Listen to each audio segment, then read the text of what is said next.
Muy bien, vamos a continuar con la segunda parte de la revisión de la primera parte del bloque de Pediatría 1. Ahora vamos a continuar con el tema de polio. De polio debemos saber que es una enfermedad también inmunoprevenible. Es un ARN-virus de la familia Picornavirus del género Enterovirus que hace honor justamente al mecanismo o el lugar en donde se va a replicar y en donde se va a generar. El serotipo más frecuente es el tipo 1, factor de riesgo generalmente en estos pacientes es la no inmunización. Gracias al avance de la vacunación, el polio es una enfermedad que se ha podido controlar en muchas partes del mundo, pero todavía está en proceso de control acá en este país. La transmisión de la enfermedad es por vía oral. La enfermedad como tal tiene 4 formas de presentación. La forma más frecuente es la sintomática, que ocupa el 90% de todos los casos. La segunda es la abortiva, en la cual se le conoce también como enfermedad menor, donde hay síntomas generales principalmente asociados a fiebre, astenia, desgano, dolor abdominal. La tercera es la meningitis aséptica, es cuando ocurre una segunda, después de los síntomas generales, ocurre una segunda replicación viral en el cual estos virus van a pasar la barrera hematoencefálica y van a producir lo que es la segunda virosis. Y por último está la presentación más crítica de la enfermedad y la que quizás es más conocida, que es la que se conoce como parálisis flácida, rigidez cervical o flacidez generalizada en el contexto de la polio paralítica. El diagnóstico de la polio, como cualquier virus, sigue siendo aislamiento viral, ¿no? En el caso del diagnóstico, en el caso de una meningitis por polio, una meningitis aséptica, de una segunda virosis, el líquido cefalorraquídeo es la clave. Lo que va a llamar la atención es que en la primera fase de la producción, el estudio del líquido, va a haber un aumento de los polimorfos nucleares y en una segunda fase la presencia de los mononucleares. En el tratamiento, la base está en el tratamiento de soportes más la fisioterapia temprana y lógicamente la secuela de la complicación del síndrome postpolio, que es debido a esta deformación que ocurre a nivel musculoesquelético, el paciente puede padecer de dolor, contractura y debilidad. La profilaxis actualmente se da con la vacuna IPV, que se aplica entre los 2-4 meses, y la APO, que se aplica a los 6 meses, que se puede aplicar a los 18 y a los 4 años. Recuerden ustedes que la IPV progresivamente debería aplicarse ahora también a los 6 meses, pero como tal no se ha hecho todavía el cambio final en la norma técnica, así que solamente se aplica a los 2 y 4 meses. La APO es una vacuna que está contraindicada para los pacientes con VIH, independientemente si son SIDA o no estadio SIDA. Vamos a pasar ahora a tétano, que también es una enfermedad inmunoprevenible. El tétano es producido por el Clostridium tetani, que es un gran positivo esporulado. Y el problema del tétano, al igual como ocurre en la tosferina, es su toxina, que es la tétanoespasmina. La vía de ingreso o el correlato clínico más común que van a tener ustedes es aquel paciente que es producto de un parto domiciliario en el cual el agente ingresa por el cordón umbilical, por mala técnica en el corte, ¿no? O en el parto instrumentado que se realiza, en el cual va a haber una clínica que va a ser progresiva. Generalmente vamos a tener una clínica clásica que va a ocurrir a final de la primera semana, pero también pueden haber síntomas iniciales que precedan a esta, como la hiporexia y la ausencia de reflejo palmar, que como ustedes conocen es un reflejo primitivo que debería tener el paciente por lo menos hasta los 3 o 6 meses. Y luego de esto, la primera semana, al finalizar, va a presentar lo que es la risa sardónica en un primer momento, luego el opistótono y por último la flexión dorsal característica. El laboratorio, el diagnóstico es clínico, no hay necesidad de cultivo o necesidad de PCR, aunque se podría hacer. El tratamiento son medidas generales y corresponden principalmente a evitar que la herida, que es el punto de ingreso de la toxina, siga ocasionando el problema y en segundo lugar, cubrir a la bacteria.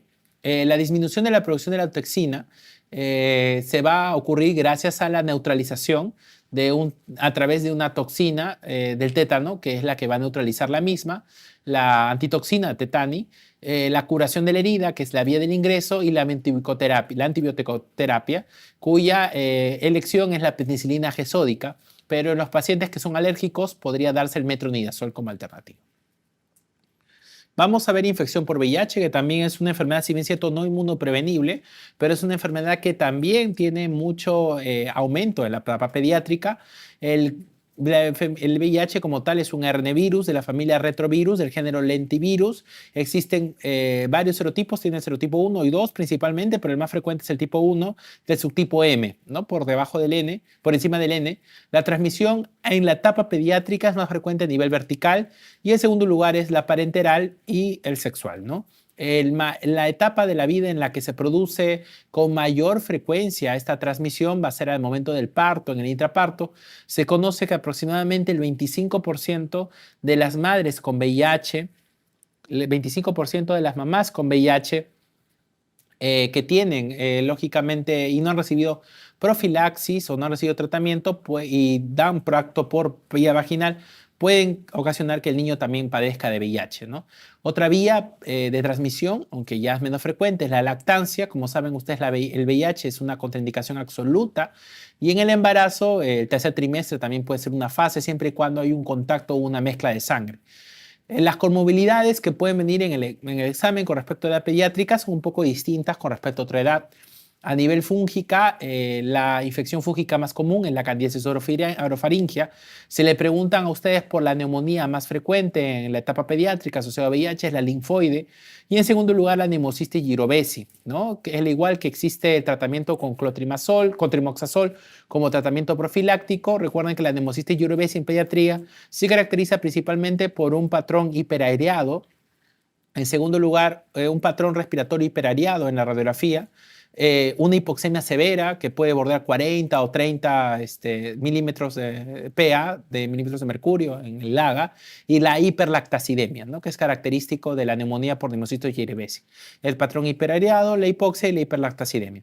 Si les preguntan por las neoplasias, la neoplasia más común a nivel del sistema nervioso central es el linfoma, ¿no? A diferencia de lo que ocurre a nivel de la etapa adulta, que es el sarcoma de Kaposi, aquí en etapa pediátrica es el linfoma, siendo el lugar más frecuente el sistema nervioso central y en segundo lugar a nivel gastrointestinal, a nivel estomacal e intestinal. Para el diagnóstico de VIH en un paciente pediátrico necesitamos primero marcar la edad. Si fueran mayores de 8 meses, pues el diagnóstico no va a diferir mucho de lo que es la población adulta a través de un estudio de primera línea que es el ELISA y luego la confirmación que es el Western Blot. Pero si es un paciente menor de 18 meses, especialmente en el contexto de la transmisión vertical, la clave es tener 2 pruebas positivas. ¿Y cuál es la técnica de elección para estudiar el VIH en menores de 18 meses? Es el famoso PCR. Entonces, nosotros tenemos la opción de hacer el PCR en el primer mes de vida. Si el paciente es positivo, se hace inmediatamente al momento de salir positivo otra segundo PCR. Y si sale positivo otra vez, tiene VIH y se acabó el asunto. Si en la primer PCR que se toma en el primer mes de vida sale negativo, se espera todavía el tercer mes de vida, ya no se hace inmediatamente, sino se espera el tercer mes de vida para volver a tomar el examen. Y de salir negativo, pues no tiene VIH. El problema es si el paciente sale positivo o negativo y en la segunda muestra el paciente sale con un resultado contrario. Entonces, en ese caso, se espera 2 semanas y se toma un tercer PCR. De acuerdo a eso, se determina si es VIH o no.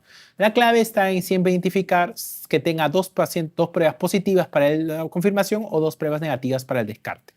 Sin embargo, la primera prueba de PCR se suele tomar durante el primer mes de vida. Sin embargo, existen algunas indicaciones para tomarlo inmediatamente al nacimiento. ¿Cuáles son esos casos? Cuando la gestante no ha recibido terapia antirretroviral y es un paciente con diagnóstico VIH. La segunda es un paciente con gestación con VIH y el VIH se ha diagnosticado durante la gestación misma. Tercero, si el paciente se está sospechando, lógicamente, que el paciente pudiera tener VIH y la gestante no tiene controles. Y en segundo, si la gestante tiene una carga viral más de 100.000 replicación de viral. Entonces, esto nos va a permitir clasificar inmunológicamente según los criterios del CDC en la infección por VIH, de acuerdo a los puntos de corte. En menores de 12 meses, nosotros consideramos, lógicamente, de acuerdo a la cantidad de TCD4, lógicamente, la presencia de inmunosupresión o no. En menores de 12 meses consideramos óptimos si el valor es más de 1500, de 1 a 5 años más de 1000 y si es de 6 a 12 años más de 500. Inmunosupresión moderada si es de 750 en menores de 12 meses, de 1 a 5 años en 500 a 999 y si es de 6 a 12 de 200 a 499. Y se considera estadio SIDA en un menor a 12 meses cuando el TCD4 es menor a 750. En 1 a 5 años se considera estadio SIDA cuando es menor a 500. y de 6 a 12 años se considera estadio SIDA cuando es menor a 200. Con respecto al tratamiento, el tratamiento va a depender de la etapa de la vida que estemos. En un recién nacido, el tratamiento de elección es sidobudina con lamivudina. Sidobudina o lamivudina más nevirapina es tratamiento de primera línea. Los inhibidores de proteasa como lopinirritona pueden comenzar a darse exactamente entre 14 días y menores a 3 años. Y si es un paciente que es prematuro, no debería o debería haber pasado por lo menos las 42 semanas de edad gestacional corregida. Aquí al medicamento ya mencionado se le agrega lo que es lopinirritona, el inhibidor de proteasa, y se puede dar ya abicavir o como también medicamento alternativo. Cuando tiene entre 2 años y 3 años, el esquema inicial de abacavir más lamivudina o sidobudina más lamivudina se mantiene, y a los inhibidores de proteasa se le puede agregar lo que es ahora uno de los boom, que son los inhibidores de integreasas, donde está raltegravir, o también se puede optar en todo caso por un inhibidor de proteasa. Pero raltegravir es una opción a esta alternativa. Entre 3 años y menores de 6 años se puede dar igual abicavir más lamivudina, como o sidobudina más lamivudina, y a lo que ya hemos visto que se puede dar Raltegra, se puede dar inhibidores de proteasa y se puede dar efavirenz también, ¿no? Que está relacionado a problemas neuropsiquiátricos. En mayores de 6 años y menores de 12 años se vuelve a usar el esquema básico de abacavir más lamivudina o sidobudina más lamivudina, y se puede usar los inhibidores de proteasa como ritonavir o inhibidor de integrasa como dolutegravir, ¿no? Antes solamente se había probado Raltegra, y a partir de 12 años o cuando el paciente tenga un estadio Tanner de 2 en adelante se puede usar el esquema adulto en general, ¿no? Muy bien. Ahora vamos a hablar de fiebre. Me preguntan, doctor, penicilina y metronidazol, ¿cuánto tiempo se da? Me refiero en el concepto de tétano, se puede dar de 7 a 14 días, ¿no? En concepto y enfoque, vamos a ver ahora lo que es fiebre. Cuando nosotros hablamos de fiebre, tenemos que tener cuidado en diferenciarlo de hipertermia. Hipertermia se conoce como un aumento de la temperatura cuando el paciente tiene un aumento de la temperatura, pero el hipotálamo no ha decidido que aumente la temperatura. A ver, el hipotálamo, cuando existe en alguna condición, principalmente infecciosa, decide aumentar la temperatura para matar al agente agresivo, ¿verdad?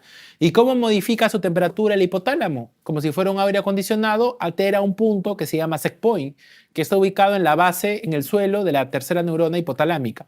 Entonces, al cambiar ese set point, el hipotálamo dice, ¿sabes qué? La temperatura de mi cuerpo ya no va a ser 36, sino va a ser 38.5. Con eso matando virus o bacterias. ¿Estamos de acuerdo? Cuando ocurre ese aumento de temperatura porque el hipotálamo modificó el set point, se llama fiebre. Pero cuando ocurre el aumento de la temperatura del cuerpo sin que el hipotálamo haya cambiado, sino es otra causa lo que ha aumentado la temperatura, se llama hipertermia. La hipertermia, por lo tanto, no activa mecanismos de pérdida de calor. No se activan los mecanismos de pérdida de calor porque el paciente no modificó su set point. En segundo lugar, la causa de la hipertermia es el ambiente, el ejercicio. Por ejemplo, ustedes corren 5 kilómetros, van a aumentar la temperatura de su cuerpo, pero no fue porque el hipotálamo lo cambió, sino porque ustedes aumentaron su tasa de metabolismo. La hipertermia tiene mayor tasa de complicaciones del sistema nervioso central porque como el hipotálamo no ha decidido cambiar su temperatura, por lo tanto está más expuesta a esta desregulación. Y el tratamiento aquí no son los antipiréticos, porque los antipiréticos actúan a nivel del set point, inhibiendo a las neuronas, inhibiendo el rol de la prostaglandina, pero en el caso de la hipertermia, el problema es un estímulo físico, por lo tanto acá el tratamiento sigue siendo físico. ¿Y cuáles son los tratamientos? Inmersión, que es sumergir a una persona prácticamente en un ambiente, un agua más fría, o en todo caso evaporación a través del uso de alcohol, ¿no? En el caso de la fiebre, en el cual el set point sí decidió modificar el hipotálamo decidió modificar su punto de partida, definimos fiebre en un recién nacido cuando la temperatura es mayor a 38 grados y en un mayor a 3 años cuando es mayor a 37.5. Ahí faltó un poquito. 37.8, perdón. 37.8, ¿no? En un menor a 4 semanas se ha visto cómo modificar esta temperatura, ¿no? En menor a 4 semanas, la valoración de la temperatura se puede dar a través del termómetro electrónico y a partir de las 4 semanas se puede usar el termómetro electrónico, químico o infrarrojo. Sin embargo, no está recomendado en poblaciones pediátricas el uso de termómetros rectales ni por vía oral, especialmente el vía oral por el riesgo de la masticación y la ingesta de mercurio. Con respecto a las fases de la fiebre, existen 3 fases importantes por el cual el set point del hipotálamo va a alterarse. La primera etapa es la etapa prodrómica, en el cual el paciente comienza a tener malestar y desgaste. En este malestar y desgaste, el paciente lo que va a hacer es, inmediatamente es desgaste, desgano, el hipotálamo va a actuar frente a esta agresión aumentando su temperatura. Entonces el paciente comienza a tener astenia, debilidad, cansancio. Sin embargo, todavía está modificándose el set point. Cuando el set point se modifica y dice el hipotálamo, ¿sabes qué? Tenemos que llevar la temperatura a 38, el hipotálamo no es que llevando la temperatura a 38 inmediatamente el cuerpo esté en 38, sino ¿qué va a pasar? Cuando el hipotálamo decide llevar la temperatura a 38, el hipotálamo dice, ya, ok, ahora el nuevo punto es 38, pero mi cuerpo ahorita, en este momento, está midiendo 36. Entonces, ¿qué va a hacer? El cuerpo vive un estado de enfriamiento.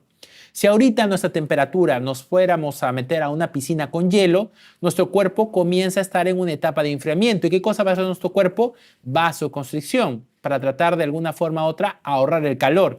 ¿Y qué va a pasar con las extremidades? Se vuelven frías. ¿Y qué cosa vas a hacer? Vas a tiritar, vas a comenzar a tener escalofríos para poder ahorrar el calor. Es lo mismo. En este caso, el hipotálamo ha dicho, ¿sabes qué? Ahora tu temperatura normal ya no va a ser 36, sino va a ser 38.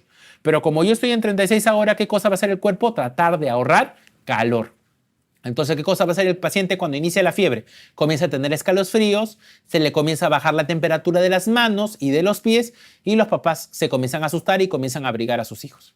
Luego de eso, una vez que ya has ahorrado calor suficiente, llegaste a 38, que es el nuevo punto de partida de tu hipotálamo. Entonces el cuerpo comienza a entrar en la fase de calentamiento. En ese momento el niño ya no tiene palidez en las manos, se comienza a poner rojo y comienza a hacer la fiebre como tal. En la fisiopatología de la fiebre debemos tener en cuenta que existen muchos factores, no solamente es la causa infecciosa. Pueden haber causas inflamatorias, pueden haber causas inmunológicas, causas tumorales de fiebre, pero la más común es la causa infecciosa. ¿Estamos de acuerdo? Lo que va a hacer la causa infecciosa es activar el sistema inmunológico a través del sistema celular y humoral, siendo el humoral el principalmente en estimular a través de las vías de la interleucina 1, la interleucina 6 y la interleucina 18, junto con el factor de necrosis tumoral alfa, la producción de pirógenos. Y la producción de pirógenos va a ocurrir debido a la fosforilización, al proceso del ciclo de la cascada del ácido araquidónico que va a ocurrir a nivel de la capa de los fosfolípidos gracias a la fosfolipasa.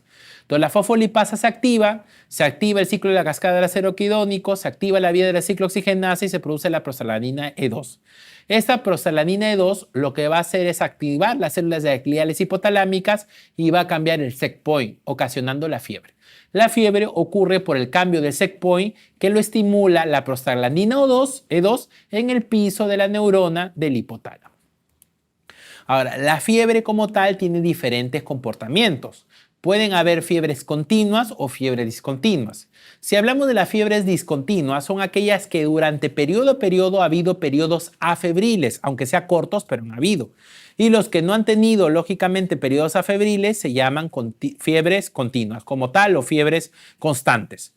Las fiebres, como ven en episodios afebriles, tenemos a la cabeza la intermitente, que son aquellas que han tenido periodos afebriles que han sido menores de un día. Es decir, por ejemplo, hoy día a las 9 de la mañana hice fiebre, a las 11 se bajó la fiebre, pero a las 6 de la tarde vuelvo a hacer otra vez fiebre. Entonces es una fiebre intermitente, porque durante el día he tenido un periodo febril, pero que ha durado menos de un día.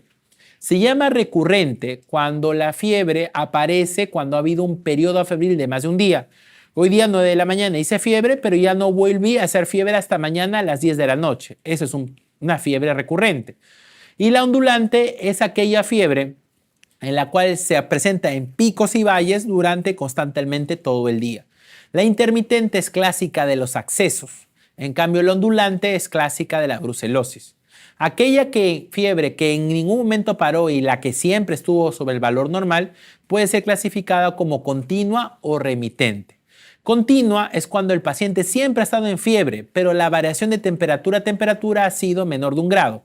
Por ejemplo, ahorita estoy con 38.7 y más tarde estoy en 39.1, luego bajé a 38.6, luego subí a 39.3. Las variaciones siempre han sido menores a 1 grado. Pero cuando las variaciones son mayores de 1 grado, se llaman remitentes.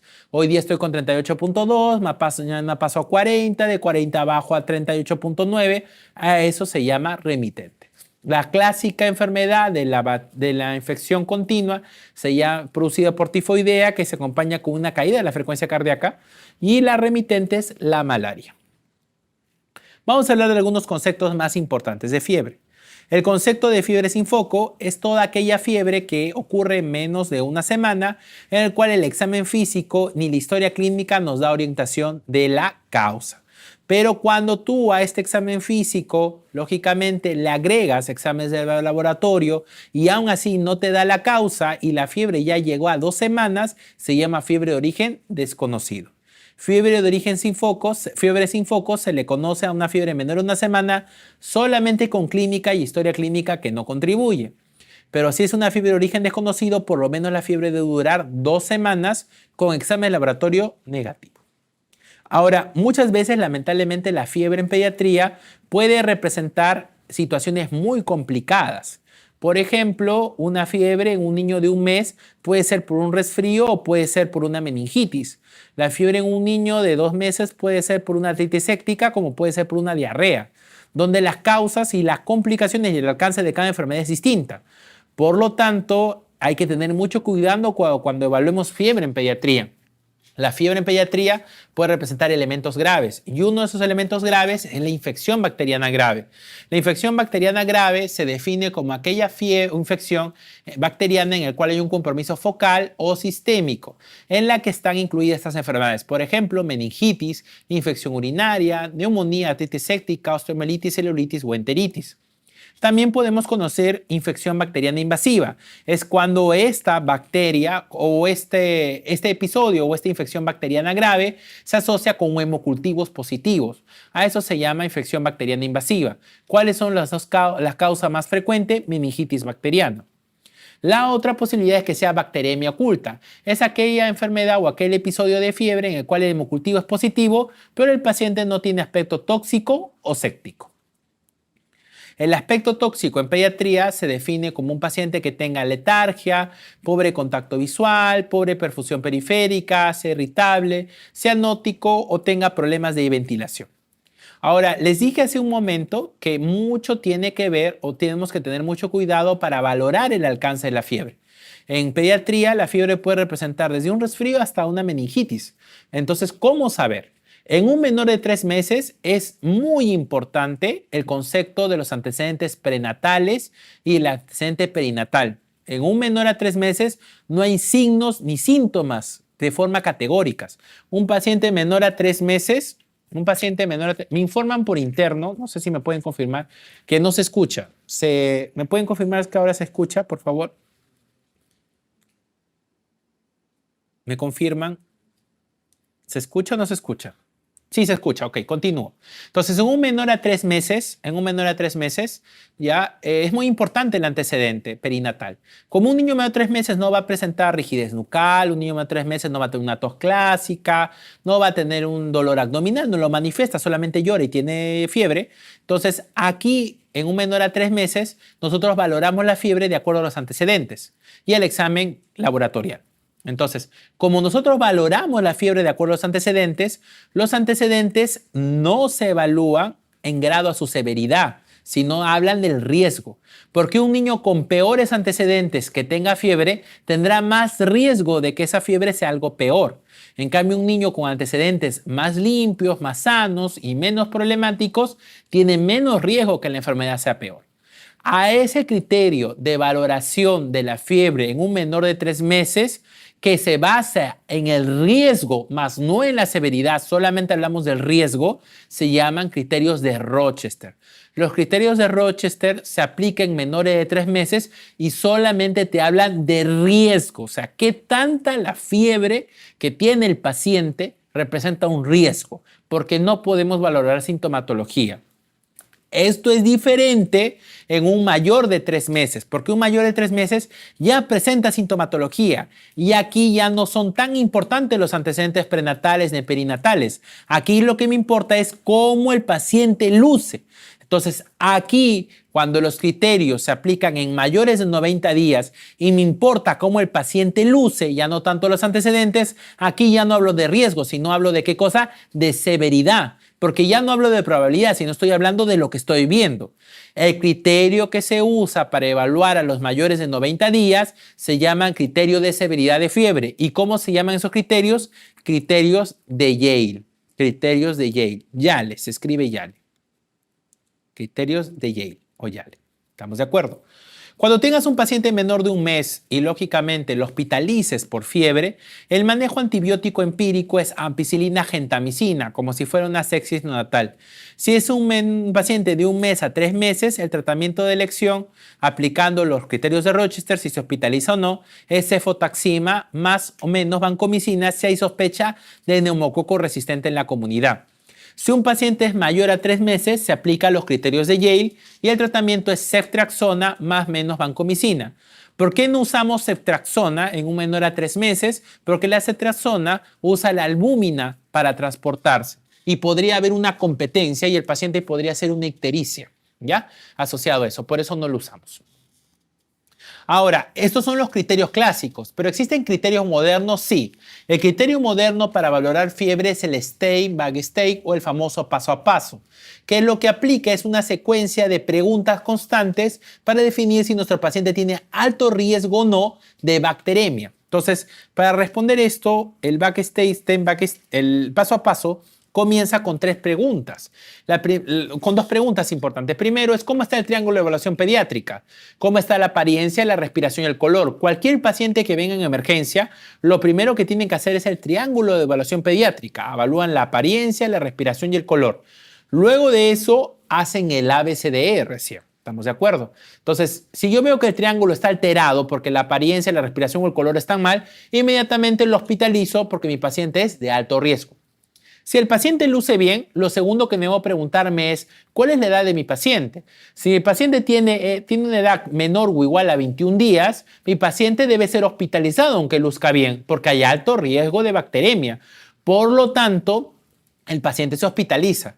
Pero si el paciente es mayor a esa edad, me pregunto, ¿existe leucocituria? O sea, por lo tanto, debo pedir ¿qué cosa? Un examen de orina. Si veo que el paciente tiene más de 5 leucocitos por campo en una muestra centrifugada, digo, el paciente se hospitaliza. Pero si el paciente no muestra leucocituria, la siguiente pregunta es, valoro, es procalcitonina, que es el marcador inflamatorio ideal. Si yo veo que la procalcitonina es mayor a 0.5 nanogramos por mililitro, el paciente se hospitaliza. Pero si la procalcitonina no es mayor o igual a este valor, inmediatamente valoro y tomo PCR y neutrófilos totales. Si el PCR es mayor a 2 miligramos por decilitro o neutrófilos es más de 10.000, entonces yo digo puede ser un riesgo moderado y valoro hospitalización. Pero si es no, el paciente es de bajo riesgo y puede ir a su casa. El paso a paso es una forma de evaluar a los menores de 3 meses así, de una forma alternativa y que ya no sea tan compleja como los criterios de Rochester, que como ustedes ven incluyen muchas variables. Entonces, cuando tengan un paciente que hospitalicen por fiebre y no sepan la causa, tienen que hacer los siguientes estudios. Punción lumbar obligatorio en todo menor a 3 meses, porque puede haber sospecha de meningitis.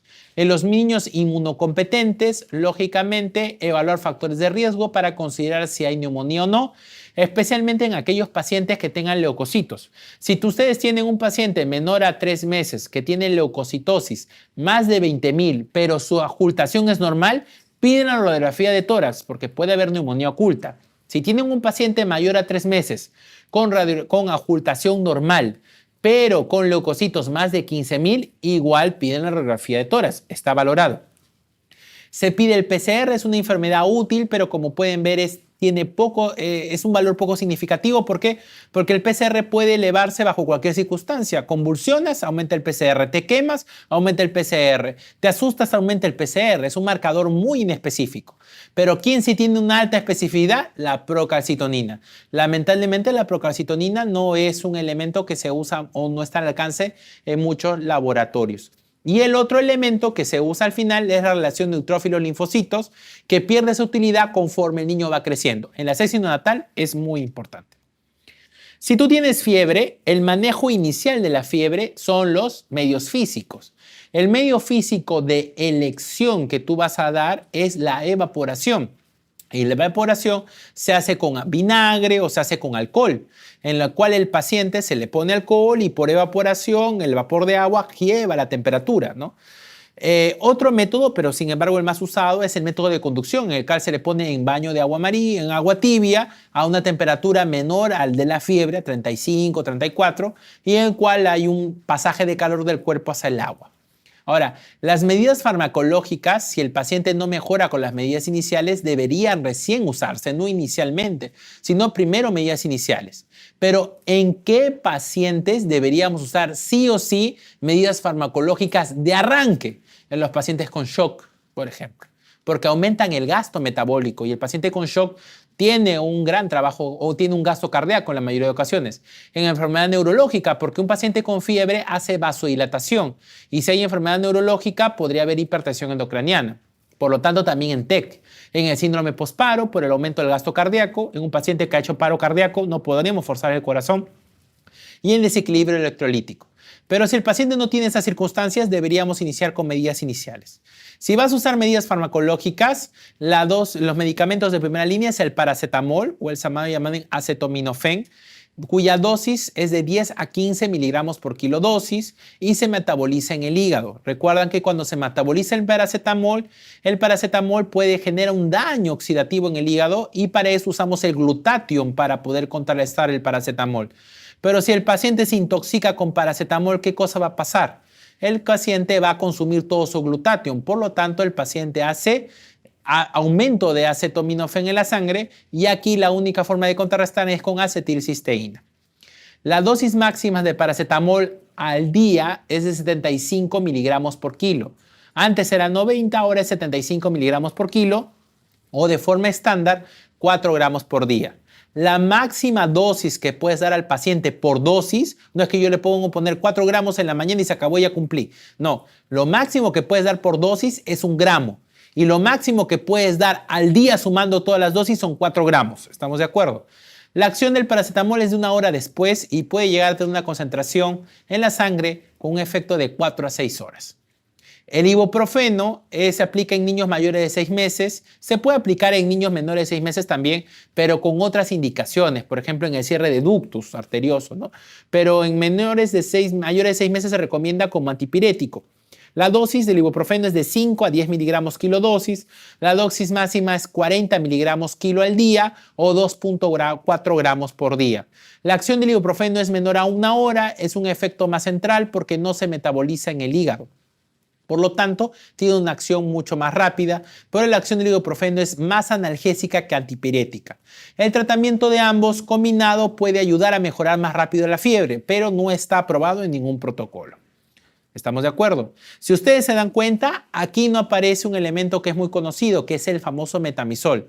¿Por qué? Porque en las normas y en los protocolos del manejo del lactante febril, el metamizol ya no está dentro de las normas por su gran capacidad hipotensora, por su gran cantidad de eventos adversos, por el uso parenteral. ¿Estamos de acuerdo? Ahora paracetamol se usa de manera parenteral, entonces no habría necesidad de usar metamizol. Sin embargo, si les preguntas sobre metamizol, la dosis que usamos en pediatría es de 10 a 25 miligramos por kilo por día. La dosis máxima son 2 gramos al día. ¿Está bien? Y la dosis máxima por dosis suele ser 1 gramo. ¿Estamos de acuerdo? Ok. El metamizol es una alternativa que a los papás les gusta porque también no se metaboliza por el hígado y a diferencia de ibuprofeno es más antipirético, entonces baja más rápido la fiebre. Entonces los papás dicen, no, yo no doy paracetamol porque no baja la fiebre. Eso es falso. El paracetamol baja la fiebre, claro que sí, pero demora más porque justamente el hígado lo va procesando. ¿Estamos de acuerdo? Ok, sigamos. Ahora vamos a hablar de inmunizaciones. Para hablar de inmunizaciones, yo siempre les digo que siempre tengan que estar en constante revisión porque las normas técnicas de inmunizaciones van cambiando constantemente. Han habido actualizaciones constantemente. La última actualización que se ha visto es en el 2023 en relación a lo que es el VPH y la incorporación de la famosa IPV, postulando a que se aplica 6 meses. Pero la norma técnica en general El último gran cambio que se ha hecho es en el 2022, ¿ya? Entonces, ahora vamos a hablar al respecto. Si es que la norma técnica aparece en el transcurso del 2025, porque cada 3 o 4 años aparece modificar la norma técnica, se tendrá que volver a revisar. Por eso tengan mucho cuidado cuando banqueen las preguntas de inmunizaciones. Fíjense en qué año se hizo la pregunta, porque eso va a cambiar la respuesta. Algunas cosas que son importantes que deben recordar. ¿Qué cosa es? Son conceptos. La inmunización pasiva y la inmunización activa. La inmunización pasiva es tener inmunidad gracias al pasaje de ¿qué? De anticuerpos. Y la inmunización activa es conseguir la inmunidad gracias al antígeno. Por lo tanto, si yo tengo una inmunización pasiva porque lo he obtenido gracias a un anticuerpo, ¿cómo se da la inmunización pasiva natural? Lógicamente, la inmunización pasiva natural es aquella que se produzca por el paso de la placenta y por la lactancia, porque es la mamá lo que me está dando, y me está dando la mamá, ¿qué cosa? Anticuerpos. El IgG por la placenta y el IgA por la leche. ¿Estamos de acuerdo? ¿Y cómo será una inmunización pasiva artificial? ¿Cómo podría tener anticuerpos de manera pasiva? A través de inmunoglobulinas, como lo hemos visto en algunas enfermedades, o antitoxinas. En cambio, la inmunización activa es cuando yo genero inmunidad porque estoy expuesto al antígeno. ¿Cómo podría estar expuesto al antígeno de manera natural? Pues me enfermo, me expuse a la infección al antígeno, me enfermé y genera anticuerpos. ¿Y cómo sería de manera artificial? Me pusieron una poca cantidad del antígeno como una vacuna y desarrollé inmunidad. ¿Se dan cuenta? ¿Cuándo definimos una valencia y una vacuna combinada? Y esto puede generarles alguna confusión. Definimos valencia cuando tenemos de un solo microorganismo diferentes serotipos. Por ejemplo, neumococo, que tiene más de 90 serotipos, pero la vacuna más desarrollada de neumococo cubre 23. Y definimos una vacuna cuando es combinada, cuando ocupa muchos microorganismos. Por ejemplo, puede ser de neumococo, hepatitis, influenza. ¿Me dejo entender? Valencia es de un solo microorganismo con diferentes serotipos. Combinada es cuando son diferentes microorganismos. ¿Estamos de acuerdo? Piensen ustedes en la famosa pentavalente. ¿Qué es la pentavalente? Son 5 vacunas. ¿Qué cosa es? Difteria, pertusis, tétano, hepatitis B y Haemophilus influenzae. ¿Estamos de acuerdo? ¿Qué cosas son? ¿Es un solo microorganismo o son diferentes microorganismos? Diferentes microorganismos. Entonces, ¿es correcto llamarla pentavalente o deberíamos llamarle pentacombinada? Realmente es una pentacombinada, ¿se dan cuenta? Pero ya por convención ha quedado con ese nombre. ¿Estamos de acuerdo? Cuidado con el nombre. Diferencia entre bloqueo y barrido. El bloqueo y el barrido son medidas epidemiológicas que se usan cuando ocurre un brote. ¿Estamos bien? Cuando ocurre un brote de una enfermedad emergente, pero que no compromete la salud nacional, se usa lo que se conoce como bloqueo. En el bloqueo, como su nombre dice, solamente bloqueo el lugar en donde yo veo ese brote. Y generalmente es una zona chiquita que no es más que 5 manzanas alrededor del caso índice. Ahí alrededor, en 48 horas, como es una zona pequeña, pregunto a todas las personas, ¿tiene vacuna o no tiene vacuna en la enfermedad? No, sí tengo, ok, libre. No, no tengo, la vacuno. ¿Me dejo entender? Lo otro es barrido. Barrido es cuando nosotros tenemos una enfermedad que sí está en una zona de alarma, cuando confirmamos la presencia de una enfermedad que aparentemente estaba controlada. Imagínense que aparece la viruela. Eso es barrido. Entonces, ¿qué es barrido? No me importa que tengas vacuna o no, te vacunas. Lo segundo, como la enfermedad es una enfermedad que aparentemente debió estar controlada, no puedo reducirlo a una población pequeña, tengo que hacerlo en una gran zona. Lo hago en un distrito, en una región o en una provincia. Y como va a ser en una gran zona, pues no voy a demorar 48 horas. ¿Cuánto voy a demorar? Por lo menos de 2 a 4 semanas. ESAVI. ¿Qué es un ESAVI? ESAVI es un evento supuestamente asociado a la vacuna de manera temporal. ¿Por qué se llama ESAVI y no se llama reacción adversa? Porque la vacuna, como tal, es una de las invenciones del ser humano que ha permitido que estemos aquí. Entonces, ponerle reacción adversa a una vacuna es etiquetarla y poder generar mucho conflicto con la población. Entonces, el ESAVI, simplemente, ¿qué cosa es? Es la coincidencia de 2 eventos que podrían estar relacionados como no. O sea, ¿qué quiere decir? Me puse la vacuna y después hice fiebre. Puede ser que sea por la vacuna, como puede ser que no. O sea, lo atribuimos supuestamente, lo dejamos a la duda. Eso se llama ESAVI. ¿Estamos bien? Y solamente la relación del ESAVI no es una relación casual. No es que la vacuna me causó la fiebre, sino fue una casualidad. ¿Y por qué es una casualidad? Y no sabemos por qué es, porque ocurrió una detrás de la otra. Es un evento temporal casual. ¿Me dejó entender? ¿Cuál es el ESAVI más frecuente? La fiebre, porque todos hemos sufrido de fiebre cuando hemos puesto una vacuna. Y en los pacientes pediátricos, la irritabilidad y la somnolencia. De todas las vacunas en pediatría, ¿cuál es la que más se sabe da? La triple toxoide o la DPT. La DPT. Y de la DPT, ¿cuál es la parte que genera más SAVI? La P, de pertussis, ¿ya? ¿Cómo se define SAVI grave? Porque los SAVI pueden ser graves, o sea, puede ser una coincidencia que puede ser grave. ¿Cómo se llama SAVI grave? Cuando el paciente termina hospitalizado, cuando muere o cuando hay una discapacidad temporal o permanente o estuvo en riesgo de tenerla. ¿Me dejó entender? ¿Qué se sabe qué es un SAVI, por ejemplo, grave? Una hipoglicemia. Un paciente hizo una hipoglicemia, tuvieron que bolearlo, hospitalizarlo. Es un SAVI grave. ¿Estamos de acuerdo? La coincidencia, solamente la coincidencia. ¿Por qué? Porque en el mundo no se ha visto que esa vacuna causa hipoglicemia, pero en este paciente sí pasó. Es un evento casual. ¿Ya? ¿Se dan cuenta? Ahora, los de aquí en adelante son SAVIs característicos que se han relacionado un poco con mayor frecuencia.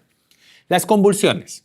Cuando a ti te hablen convulsiones en las primeras 24 horas, sospecha que la causa es la DPT. ¿Te acuerdas? La D de días, en el primer día. En cambio, cuando las convulsiones aparecen en la primera semana hasta el día 21, piensa en la SPR con S de semana. En ambas, ¿cuál es la causante? La P de pertussis por la DPT y en la SPR la P de parotiditis. ¿Estamos de acuerdo? La SPR por sí sola también puede generar meningitis aséptica o PTI. Y el Guillain-Barré puede estar asociado a vacuna de la rabia, de la influenza y la polio vacunal con la APO. ¿Qué quiero decir?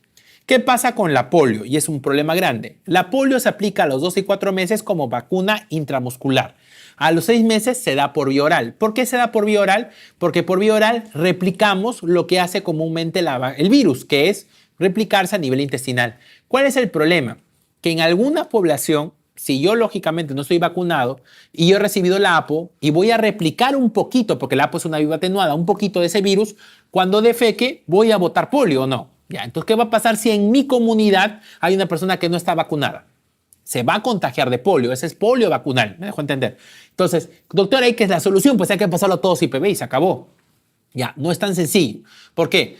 Porque en IPV, si bien cierto, y evitamos la polio vacunal, todavía existe o se ha recomendado la IPV, solo es efectiva si ya tú has confirmado la erradicación del serotipo de la polio totalmente en la población. O sea, evita que el serotipo resurja, o sea, que reviva. Pero no podría asegurarte que el serotipo decaiga si todavía persiste en la población. Lamentablemente en nuestro país, el último caso de polio registrado fue en el 91, pero existe otro caso que pasó muy sutilmente, ¿no? Que fue en el año 2020-2021, en la pandemia. ¿Estamos de acuerdo? Entonces, por eso es que todavía no pasamos a IPV completamente, ¿ya? Muy bien, ahora hablemos de diferencia entre vacunas conjugadas y polisacáridas. ¿Qué pasa? Cuando un niño es pequeño en los primeros 2 años, nuestro sistema inmunológico es totalmente inmaduro. El sistema inmunológico funciona de la siguiente manera. Inmunidad natural, respuesta, ataque-respuesta. Pero inmunidad adquirida es una respuesta procesada. Sé que agente viene, elijo, selecciono mi clona, con el TH2, lo replico y ataco de manera específica. ¿Estamos de acuerdo? Ok. Pero para hacer eso, yo tengo que haber tenido una memoria. Reconocer que lo que me viene a atacar ya me atacó y por lo tanto yo selecciono qué es lo que me va a defender y eso lo replico. ¿Estamos de acuerdo? Pero para tener la capacidad de la memoria y poder atacar, tiene que haber una respuesta coordinada entre ¿quién? Entre el linfocito B que genera el anticuerpo y el linfocito T que da el ataque. ¿Estamos de acuerdo? Si el linfocito B y el linfocito T no actúan de manera coordinada, entonces estamos mal. En los primeros 2 años, el linfocito B y el linfocito T no actúan de manera coordinada. Por eso es que decimos que el paciente tiene una respuesta al linfocito T independiente los primeros 2 años. En cambio, a partir de los 2 años en adelante, la respuesta ya es coordinada. Entonces ahí la respuesta que será linfocito T dependiente. ¿Estamos de acuerdo? Entonces, doctor, en los primeros 2 años, ¿de qué sirve que me ponga vacunas si al final mis anticuerpos no van a trabajar de la mano con linfocito T? Acá viene el tema. Las vacunas se han trabajado de alguna forma u otra para poder vencer ese problema. O sea, genera o le pone un elemento que hace que esa respuesta sí se dé. Y uno de estos ejemplos es lo que ocurre con la vacuna del neumococo. Ustedes se han preguntado por qué en la vacuna en el neumococo que le ponen a sus sobrinos es 13 valente y a sus abuelitos es 23 valente. ¿Por qué? Por lo siguiente. La vacuna que le ponen a sus abuelitos 23 valente es una vacuna polisacárida. ¿Por qué es polisacárido? Porque solamente es el neumococo y su pared, el objeto o la clave de la vacuna. O sea, la vacuna se hizo de la pared del neumococo. Entonces, cuando se hizo de la vacuna del pared del neumococo, yo hice mi vacuna y como yo le inyecté al abuelito, el abuelito tiene su sistema inmunológico, reconoció y recuerda, cada vez que venga el neumococo yo lo voy a atacar. Pero si yo le pongo ese neumococo 23 valente a un niño de 6 meses, lo que va a pasar, ¿qué cosa es? Perdón, de 2 o 4 o 12 meses, ¿qué va a ocurrir? El paciente no va a recordar. Entonces, tengo que ponerle una ayudita. Esa ayudita se llama carrier. Y eso hace que la bacteria ya no se llame polisacárida, sino se llama conjugada. ¿Y cuál es el carrier que nosotros usamos en la vacuna del neumococo? El carrier de la difteria. Entonces, yo poniéndole esa proteína digo, ¿sabes qué? No importa que tu sistema inmunológico sea todavía inmaduro, pero con esto me aseguro que haya respuesta coordinada. ¿Estamos de acuerdo? Por lo tanto, en el examen si le pregunta, ¿a partir de qué año se coloca la primera vacuna del neumococo polisacárida? Tú pones 2 meses, está mal. Es a partir de los 2 años, porque recién ahí comienza la respuesta coordinada. Pero si en el examen te preguntan, ¿a partir de qué edad se pone la primera vacuna de neumococo conjugada? Tú dirás ahí 2 meses. Dejo entender, tenemos que tener cuidado con esos términos. Y eso fue una pregunta en el Salud hace muchos años. Y bueno, cayeron muchos, ¿no? Vamos a ver ahora vacuna, algunos datos interesantes. Este es un resumen de la norma técnica, pero es bueno que siempre lo revisen porque esto es constante, ¿no? La BCG o la famosa vacuna de bacilo de Calmette-Guerin es una bacteria viva atenuada, es la única que se coloca intradérmica. La presentación es del Mycobacterium bovis y recuerden que esta vacuna está destinada a evitar las formas graves de TB. No es que te evita la TB. Un paciente con BCG puede tener TB, pero evita las formas graves. ¿Cuáles son las formas graves de TB? TB miliar y MECTB. ¿Me dejó entender? La presentación del medicamento es de 10 es en un frasco, pueden llegar a ver hasta 10 dosis. Pero para que se abre y se justifique la apertura del frasco, debes asegurar por lo menos que se apliquen 5. Es decir, si yo tengo a mi hijo y lo quiero llevar a que le pongan la BCG y es el único en la comunidad, piña, no lo van a abrir. ¿Por qué? Porque no hay asegurado 5 dosis. Se pierde el medicamento. ¿Me dejo entender? Entonces, para que se aplique la BCG, yo tengo que reunir por lo menos a 5 niños para aplicarla. Por eso es que la BCG se puede aplicar hasta, bueno, idealmente son 24 horas, 48 horas, pero se puede aplicar si no hasta el mes de vida. ¿Estamos de acuerdo? Pero siempre asegurándolo que haya por lo menos 5 dosis. ¿Estamos de acuerdo? Ok. El examen más común de la BCG, ¿cuál es? Es que en el lugar de la localización ocurra por la cercanía al ganglio una inflamación. Eso se llama linfadenitis regional. Y la segunda examen más frecuente es que en el lugar de la aplicación, que es en el lado derecho por convención, que vamos a tener es que se haga un nódulo, como una especie de bola. Eso se llama BCGitis. Y la BCGitis es una reacción inmunológica, es una reacción normal del BCG. Es una bola dura, fea, inclusive que a veces bota líquido y tú dices, no, se ha infectado, hay que meterle antibiótico. Nada, eso es aséptico, solito desaparece, por si acaso.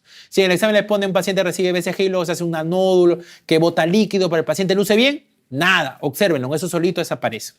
Antes la norma técnica decía BCG a partir de 2.5, luego bajaron a 2. La última norma técnica dice en menores de 1.5 kilos, por si acaso. En menores de 1.5 kilos no se coloca BCG. A partir de 1.5 adelante sí se puede colocar. Hepatitis B es una vacuna inactiva recombinante que se coloca de manera intramuscular. Ahora, a partir de ahora en adelante, hasta los 2 años, según la norma técnica actual, se coloca en el vasto externo, no en el bracito. Y antes decían 1 año, ¿no? 1 año vasto externo, luego usa bracito. Ahora dicen hasta los 2 años puedes usar vasto externo. La descripción es, la hepatitis B lo que trata de darte qué cosa es el antígeno. Pero el antígeno que te va a dar qué cosa es el antígeno de superficie. Entonces, cuando yo desarrolle anticuerpos, voy a hacer anticuerpos ¿contra quién? Contra el antígeno de superficie de la vacuna de la hepatitis B. Entonces, si a mí me han puesto la vacuna, yo voy a tener anticuerpos contra el antígeno de superficie de la hepatitis B. Pero si yo me enfermé y yo hice anticuerpos no por la vacuna, voy a tener anticore. ¿Me dejo entender? La presentación es monodosis y recuerden que la hepatitis B se da para prevenir la transmisión vertical. La ideal es que la hepatitis B se aplique en las primeras 12 horas, pero se puede llegar a aplicar hasta en la primera semana si es producto de parto domiciliario. Si por ahí tu paciente nunca recibe hepatitis B por ningún lado, le puedes llegar a colocar las 3 dosis por intervalos de 1 mes. Pero es raro. Los ESAVIS son muy inespecíficos y como antes se decía, pues no, tiene que ir a 2.5. No, luego bajaron a 2, al igual que BCG ha bajado a 1.5. Y si el paciente tiene riesgo de contraer hepatitis B por alguna condición, le puedes inclusive poner la vacuna aunque sea menor a 1.5 kilos.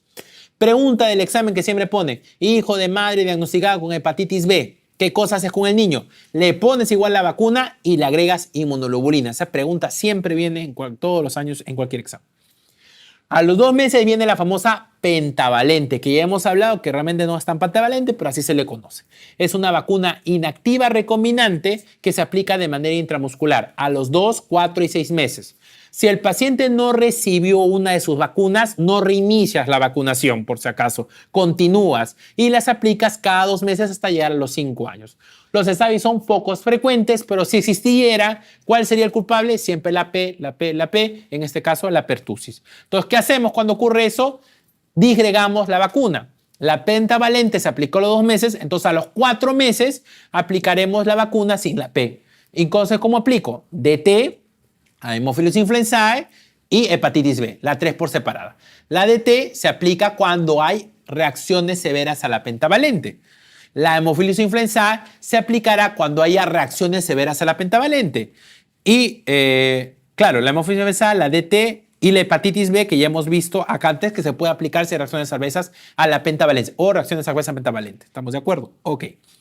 Datos de la DT. Es una vacuna combinada donde solamente está la difteria y el tétano. Los SAVI son inespecíficos. De la Haemophilus influenzae, yo quisiera que tú te acuerdes que es una vacuna conjugada también. Es una conjugada que funciona así como el neumococo, con su ayuda, con su carrier. Y ahora pasamos al IPV. El IPV también se aplica a los 2 meses de edad.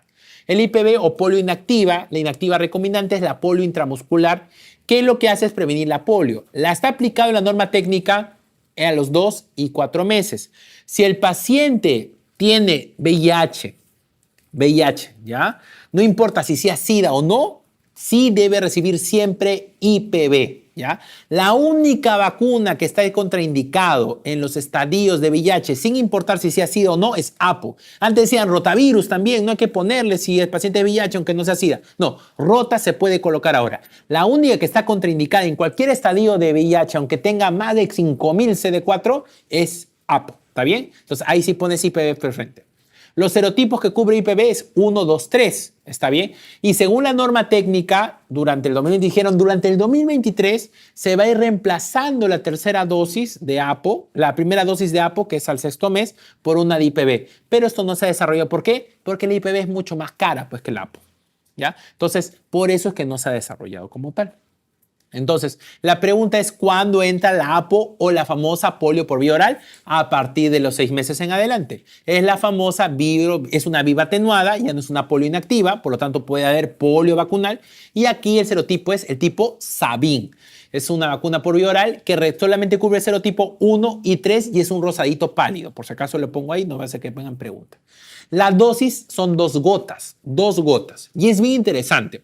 Porque si tú le pones la presentación, porque la polio por vía le pones 2 gotas y el niño te vomita, la pregunta que te dice es, ¿debes repetir o no debes repetir la dosis?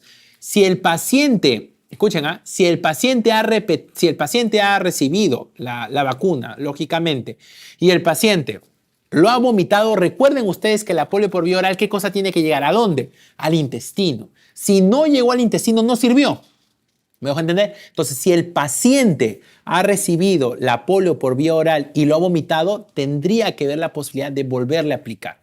A diferencia del rotavirus, porque el rotavirus hace contacto en mucosa. ¿Cómo ustedes se enferman de rotavirus diarrea? Chupándose el dedo, comiendo algo contaminado, o acaso lo que el dedo ha llegado hasta el intestino. No, chocó, llegó al sistema reticular endotelial. ¿Me dejo entender? Ok, 2 gotas nada más. En rotavirus es 2 mililitros, en polio es 2 gotas. La dosis de polio oral se aplica a los 6, 18 meses y 4 años. ¿Estamos de acuerdo? El SAVI es la polio vacunal, ya lo hemos dicho. Y jamás de los jamás se pone en VIH. Rotavirus es la otra vacuna por vía oral. Es también una viva atenuada, pero aquí la dosis es 2 mililitros. No es 2 gotas, es 2 mililitros. ¿Y cuál es la funcionalidad de rotavirus? Prevenir las formas severas de diarrea severas por rota. ¿Cuál es la diarrea severa por rotavirus? La diarrea perdedora de sal. ¿Estamos de acuerdo? Esta se aplica idealmente a los 2 y a los 4 meses. ¿Qué pasa si yo perdí la primera dosis? Como máximo lo puedes aplicar a 5 meses, 29 días. Y si perdí la dosis de los 4 meses, como máximo los 7 meses, 29 días. ¿Por qué? ¿Qué pasa si el paciente no recibió la vacuna en ese momento y le quiero aplicar después? Puede ser puede ser que haya riesgo de intussusección. La intussusección es la ESAVI clásico que siempre preguntaba en el examen, de cualquier examen de ingreso, desde el 2000. Rotavirus, intussusección. Ahora, en la actualidad, se sabe que los que hacen intussusección no son todos, sino son aquellos que han tenido antecedentes familiares de intussusección o que han tenido una intussusección previa. ¿Me dejo entender? Dicho sea de paso, la principal causa de intussusección en pediatría es idiopática viral, ¿no? Listo. Entonces, en los pacientes con rotavirus, no pasar estas fechas para aplicar la dosis. ¿Ok? La otra es la vacuna antineumocócica. Ya les he dicho por qué es policonjugada, les he explicado cuál es el terma.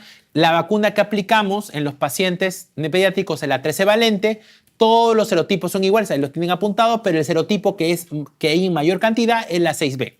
¿Ya? Se aplica a los 2, 4 y 12 meses. La vacuna se da con un intervalo cada 2 meses y si el paciente no recibió sus vacunas en el primer año, puede recibir solamente 2 vacunas del primer año hasta los 5 años.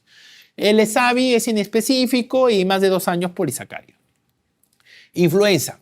La influenza que le colocas en pediatría es una influenza diferente a que le pones en el adulto. ¿A partir de qué año aplica la influenza del adulto? A partir de los 3. La influenza que aplicas en pediatría cubre los serotipos principalmente de influenza A, que es el H1N1 de la pandemia que hubo hace como 20 años, y del H3N2 y la influenza tipo B. ¿Estamos de acuerdo?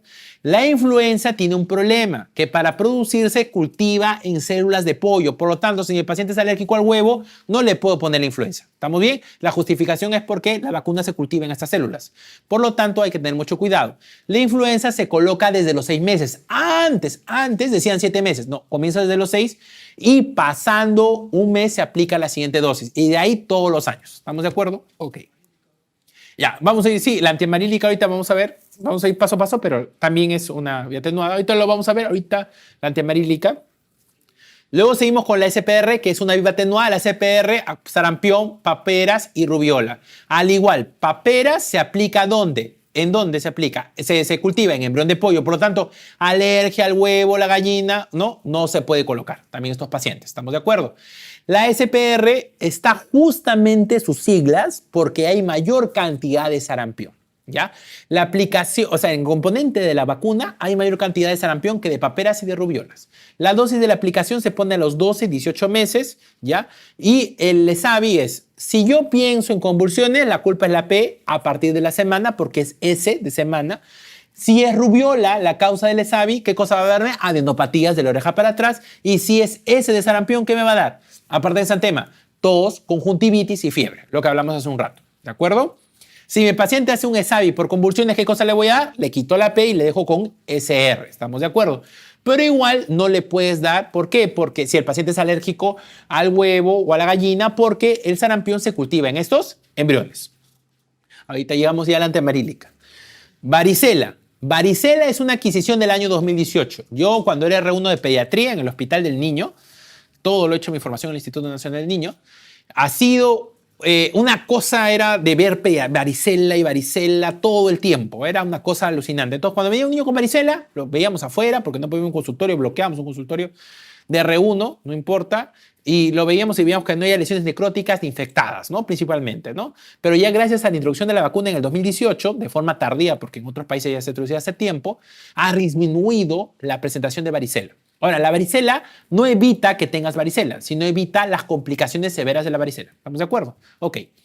La cepa de la varicela es una cepa viva atenuada de la cepa OCA y la aplicación se puede dar una dosis. La norma técnica solamente te da una dosis, pero idealmente puedes aplicar hasta 2. Entre el año de vida hasta los 2 años, 11 meses y 29 días. ¿Estamos de acuerdo? Ok.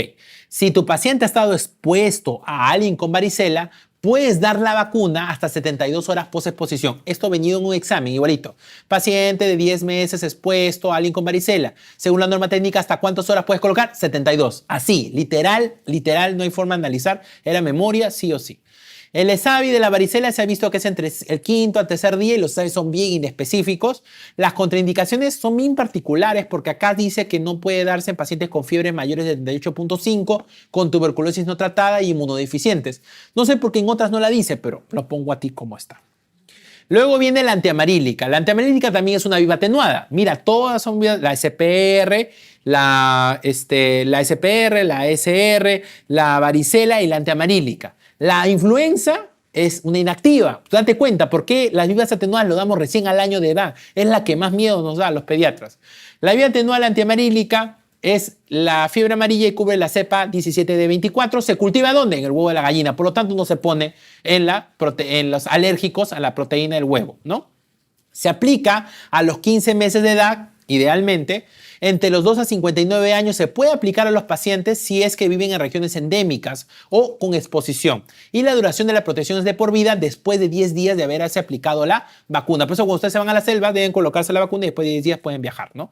La enfermedad o el ESAVI está relacionado en los pacientes menores de 12 meses o en los mayores de 60 años por el riesgo de enfermedad viscerotrópica, que es una complicación que puede haber por el consumo, por el uso de la vacuna antiamarílica.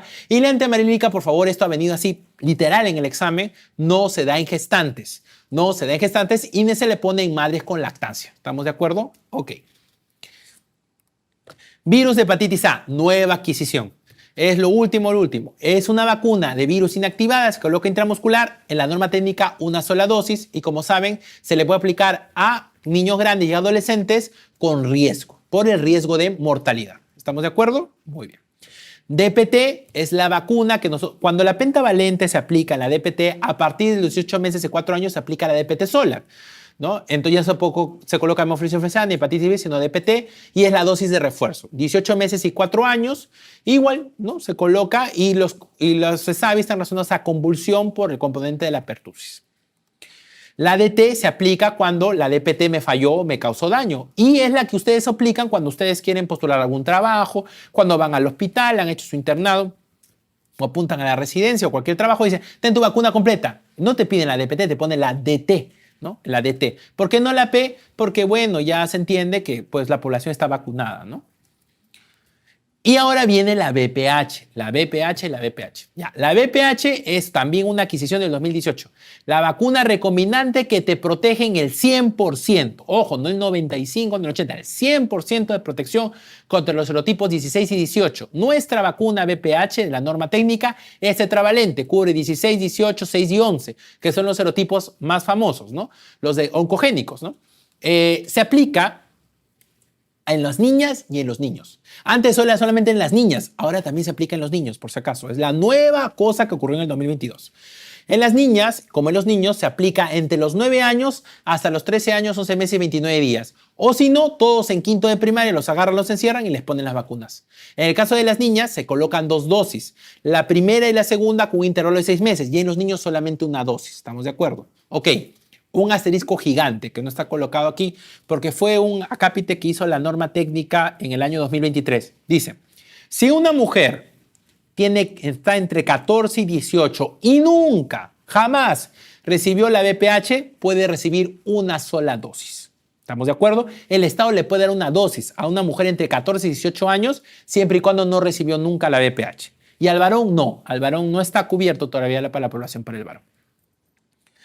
Este es un esquema de vacunación principalmente para los pacientes que son VIH asintomáticos y sintomáticos y se van a dar cuenta principalmente que en el caso de los VIH asintomáticos prácticamente están todas las vacunas que hemos hablado. La única cosa que deben tener en cuenta es que no hay APO y en los VIH asintomáticos sí hay mayor indicación principalmente porque para la vacuna, especialmente las vivas atenuadas, SPR, antiamarílica, varicela, ¿no? Tenemos que ver el conteo de CD4. Si el conteo de CD4 está en el estadio A o B, se puede dar la vacuna, pero si está en el estadio C, ya hemos visto, ¿no? 500 o 750, 500 o 200, de acuerdo a la edad, entonces vamos valorando, ¿no? Si el paciente está en estadio C, de acuerdo a la edad, recuerden, ¿no? Menor de 12 meses, decimos SIDA, menos de 750. De 1 hasta 5 años, decimos SIDA, menos de 500. Y después en los mayores de 5 o 6 años en adelante, menos de 200. Si todos ellos tienen CD4 por encima de ese valor, de acuerdo a la edad, dale la vacuna, viva atenuada, no hay problema. Pero si el paciente tiene menos de ese recuento, no le pongan la viva atenuada. ¿Estamos de acuerdo? En la que sí no es negociable, aunque tenga CD4 de 1 millón, es en la APO. Y acá tenemos un resumen de las oportunidades perdidas, ¿no? ¿Hasta cuándo podríamos darle la vacuna? La BCG hasta los 28 días, en menores de 12 meses, menor de 5 años. Esto es muy importante también tenerlo en cuenta en algunas circunstancias por lo siguiente. Primero, ¿por qué? Porque la BCG dice hasta los 28 días, doctor. Sí, claro. Pero hasta el año, ¿qué está diciendo? Hasta el año se puede colocar en algunas circunstancias, ¿no? Siempre y cuando el paciente no se vacunó en el primer mes. Pero hasta los 5 años, ya. Solamente se puede esperar hasta los 5 años. Se puede vacunar antes de los 5 años la BCG si el paciente no está en contacto de una zona endémica con TB, cosa que en nuestro país es casi imposible, ¿no? Hepatitis B. Hemos puesto si no recibió al nacer o si es mayor a 5 años, 3 dosis mensual. Igualito pentavalente, se continúan las dosis cada 2 meses. Igual IPV, rotavirus, neumococo y SRP. Acá tienen todo el resumen de lo que hemos hablado en el cuadrito. Muy bien. Recuerden y apunten un papelito al costado cuáles son las que no vas a poner nunca cuando hay alergia. Influenza, SPR, SR y amarílica. Todos los años viene esa pregunta y la clave la cambian. Así que fiebre amarilla, SPR, SR, influenza. Esas son las 4 que no vas a colocar, ¿ya? Por nada en el mundo que haya alergia al huevo.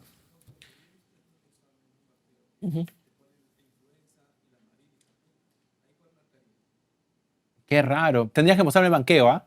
Tenemos que no, porque las dos son que están contraindicadas, ¿ah? Tendríamos que considerar la edad, ¿ah? No, la antiamarílica también lo es. Quizás había un mal tipeo, ¿ah? No recuerdo haber visto una pregunta así, pero me la muestras y la discutimos. Recomendación final. La norma técnica es una cosa recontrarrentable. Yo sé que para los que no quieren ser pediatras y no les gusta infectología y no les gusta pediatría, esto es complicado, es pesado, ¿ya? Pero deben revisarlo porque es rentable, o sea, les va a venir, o sea, no es algo que les puede, les va a venir sí o sí. Revíselo y no es muy pesado. Pueden revisarlo tranquilamente en una semana, 2 caras por día. Apréndanse lo principal, acá es un resumen bastante amplio, no creo que se me escape nada, pero igual, léanlo, chequéenlo, porque eso es rentable. La mayoría de gente en pediatría la atina al bolo del 20 cc por kilo, la atina a la bronquiolitis, a la neumonía. O sea, esas cosas son recontracontadas. Eso ya son preguntas clásicas, son preguntas siempre, todos los años, y van a existir. Ahí no está el punto. Recuerden que ustedes como con aremias, PEFAN, lo que quieren es romper los empates. O sea, no va a conseguir romper un empate poniendo cuál es el bolo de choque en pediatría que es 20 cc por kilo. Eso lo saben todos ustedes. Lo sabe un colega, nosotros de segundo, tercer año de universidad. Lo conoce, lo banquea y lo recuerda. Eso no va a ser lo que rompa. ¿Dónde rompen en pediatría los empates? En CRET, que a nadie le gusta el tema del neurodesarrollo, en la vacuna, lactancia materna. Eso es donde rompen los empates, ¿ya? Entonces, vacunas 100% rentable. Ya, esa es una buena pregunta. En el caso de la norma técnica, no está incluido como tal. Existe un acápite para vacuna para COVID. En nuestro caso, la vacuna para COVID se puede aplicar entre 6 meses a 5 años, pero con mucho cuidado y con vigilancia y a partir de 5 años de forma normal. Pero no está en el calendario nacional. O sea, lo que pasa es que esta es la norma técnica del calendario nacional. Es lo que dice tu hijo sí o sí debe tener. O sea, lo que el Estado te va a brindar. El tema del COVID todavía está como tal. No se introduce dentro de una norma técnica como tal. ¿Ya? Pero está parte de otra norma técnica como va. Muy bien, pero menos de 6 meses no se aplica. Menos de 6 meses no está aprobado para nadie colocar la vacuna de COVID. Ya entre 6 meses a 5 años, riesgo y de acuerdo a condición. Vamos ahora para terminar el tema de síndrome mononucleósico. Mononucleosis infecciosa es una enfermedad bastante frecuente y puede confundirnos con faringoamigdalitis y con Kawasaki. La clave en este caso, así que no les va a fallar en el examen para que ustedes marquen con seguridad que es mononucleosis infecciosa, es que va a haber hepatoesplenomegalia. O sea, la hepatoespleno no hay en Kawasaki, no hay en faga bacteriana. Eso hay en mononucleosis infecciosa. ¿Por qué? Porque tanto el Epstein-Barr como el citomegalovirus les gusta el sistema reticuloendotelial. Y el sistema reticuloendotelial lo presenta y genera justamente esta hepatoesplenomegalia. Es la enfermedad del beso, como conocida antes, por eso dicen clásico los adolescentes, aunque eso ya se rompió, porque también puede ocurrir en niños pequeños, porque los mismos adultos besan a los niños por tema de cariño, ¿no? Simpatía que puede haber. El contacto es secreción oral a través de la saliva, o en el caso del varón o la mujer a través de los genitales.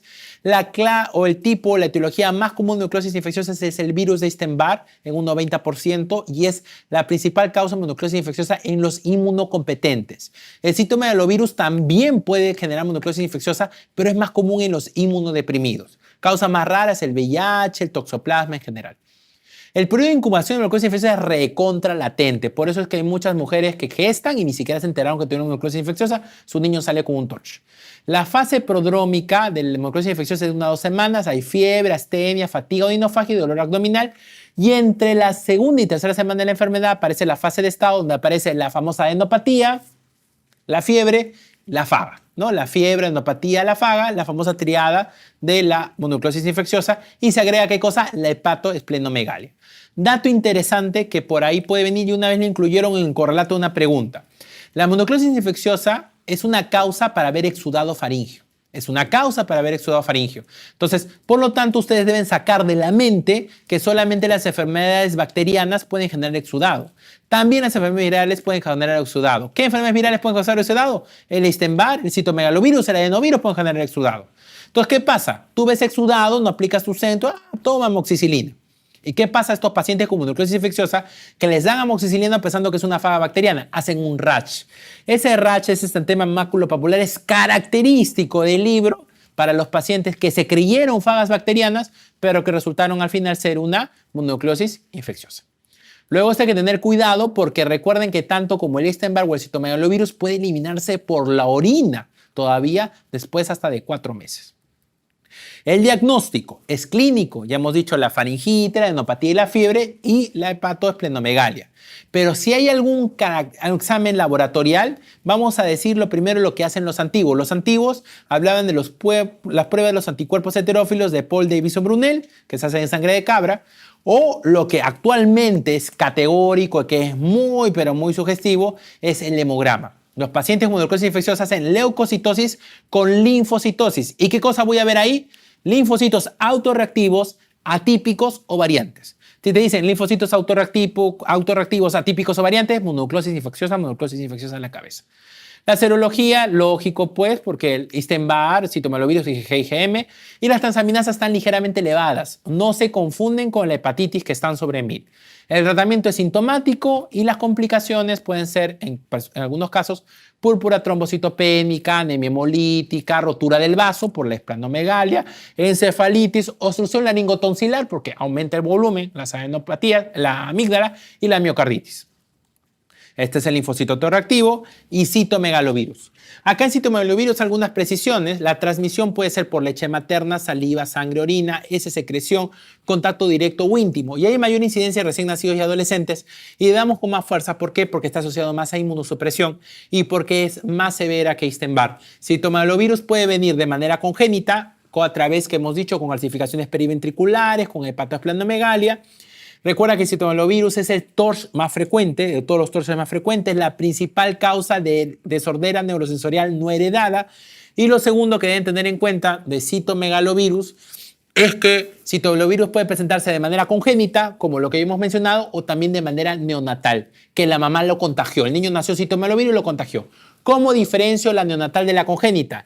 La neonatal hace hipertransaminasemia, hace un compromiso solo hepático. En cambio, el citomegalovirus congénito hace central y todo lo demás, porque acompaña desde la primera fase del embarazo.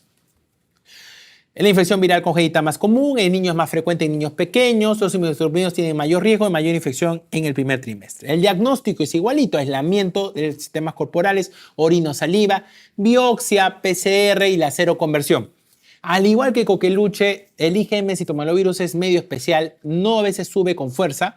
Entonces, si nosotros vemos títulos muy aumentados de IgG, debemos pensar que es citomegalovirus. ¿Tienes la duda? Pídele carga viral. Con eso confirmas. El tratamiento de elección en citomegalovirus de primera línea es el ganciclovir de manera endovenosa y luego pasas al valganciclovir, que es el profármaco de vía oral. Tener cuidado con neutropenia y trombocitopenias, que es reacción adversa. Pero si tu paciente es resistente y no mejora, puedes dar Foscarnet o Cedofonir, ¿no? Que es un medicamento un poco más complicado de conseguir. Y ahí están lo que hemos mencionado y las calcificaciones periventriculares. Otra causa de mononucleosis infecciosa más alejada es toxoplasma. Es la segunda etiología más frecuente de infección congénita. Es en niños inmunocompetentes, se usan 10 a 20%. La culpa no lo tiene el gato, sino es la carne que no está bien preparada. Y la infección más frecuente se transmite en el tercer trimestre, pero la que genera mayor complicación es la que pasa en el primer trimestre. La tetradesavin que hemos hablado, hidrocefalia, calcificación intraparenquimal, no es periventricular como el del citomegalovirus, corioretinitis y convulsiones. El tratamiento de toxoplasmosis congénita es la pirimetamina más sulfadiazina. Se da ácido folínico porque el paciente puede hacer neuropatía. La duración es de 12 meses, pero tanto en congénita como adquirida, pero hay un problema. En nuestro país no existe ese medicamento. Entonces, ¿qué alternativa damos? Damos clindamicina con trimetoprim sulfamethoxazol en combo. Puede ayudar a mejorar este medicamento. No les van a preguntar eso en el examen, pero sí pirimetamina más sulfadiazina, tenerlo en cuenta, ¿no? Que es el medicamento de elección. La dosis no creo que se lo pregunten, pero ahí lo tienen. ¿Listo? Recuerden que el tratamiento no está destinado a erradicar el parásito enquisitado, sino suele tratarse en curar las manifestaciones clínicas, más que todo. Muy bien, ahora vamos a las preguntas para terminar el día de hoy. Nos hacen dos preguntas. Citomegalovirus es más grave que virus Epstein-Barr, está asociado a mayor gravedad, sí, en inmunosuprimidos. Vacuna post-exposición de hepatitis A no tendría sentido porque ya tienes IgG y el IgG te dura por años. ¿Estamos de acuerdo? Vamos, ahora algunos dicen, no, en los pacientes que han tenido hepatitis A complicada, deberíamos poner una vacuna de protección en la adolescencia de la UTS. Eso todavía está en investigación. ¿Estamos de acuerdo? Realmente es reciente lo de la hepatitis A. Vamos, niño de 2 años es traído por cuadro que inició con rinorrea, inyección conjuntival, o sea, conjuntivitis, rinorrea, fotofobia y fiebre con tos exigente. Síntomas respiratorios con conjuntivitis en un niño que viene con erupción, o sea, un exantema con problema respiratorio y con fiebre alta. Procesos infecciosos de repetición y para remate te dicen que no ha recibido inmunizaciones completas. Entonces, ¿qué cosa es? Es una enfermedad inmunoprevenible. ¿Será rubiola que te da fiebre pequeña o será sarampión que hay problema respiratorio y fiebre alta? Sarampión, así es. Eritema infeccioso ni exantema súbito no tienen nada que ver con inmunoprevenibles, no van con la edad y tampoco no va con la característica clínica. Vamos. 2. Según el esquema nacional de vacunación del MINSA, ¿en qué meses de edad se aplica la SPR? 12 y 18. Así es, viva atenuada, no se pone en los pacientes alérgicos al huevo de gallina, ¿no?